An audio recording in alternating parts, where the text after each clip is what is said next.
প্রিয় ভিউয়ার্স, আসসালামু আলাইকুম। আশা করি আপনারা সকলে ভালো আছেন।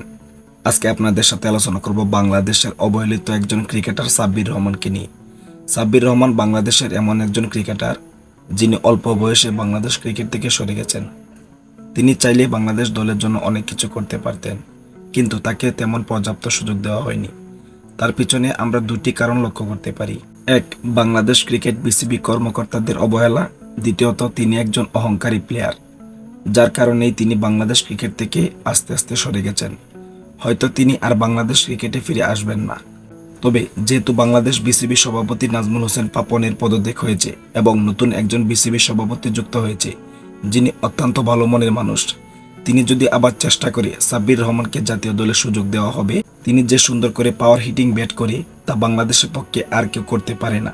তাই যদি সাব্বির রহমানকে আবার সুযোগ দেওয়া হয়, তাহলে বাংলাদেশ দলের জন্যই ভালো হবে।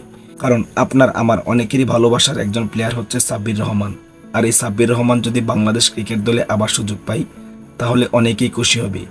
তার খেলা দেখার জন্য এখনো অনেক দর্শক অধীর আগ্রহে অপেক্ষা করে টিভি সেটের সামনে, যেমন আমি একজন, যার খেলা দেখার জন্য আমি এখনো অপেক্ষা করি। সুপ্রিয় দর্শক, আপনারা কে কে আমার মতো চান সাব্বির রহমান আবার জাতীয় দলে ফিরুক এবং বাংলাদেশের পক্ষে তার সেরা পারফরম্যান্সটা দেখাক?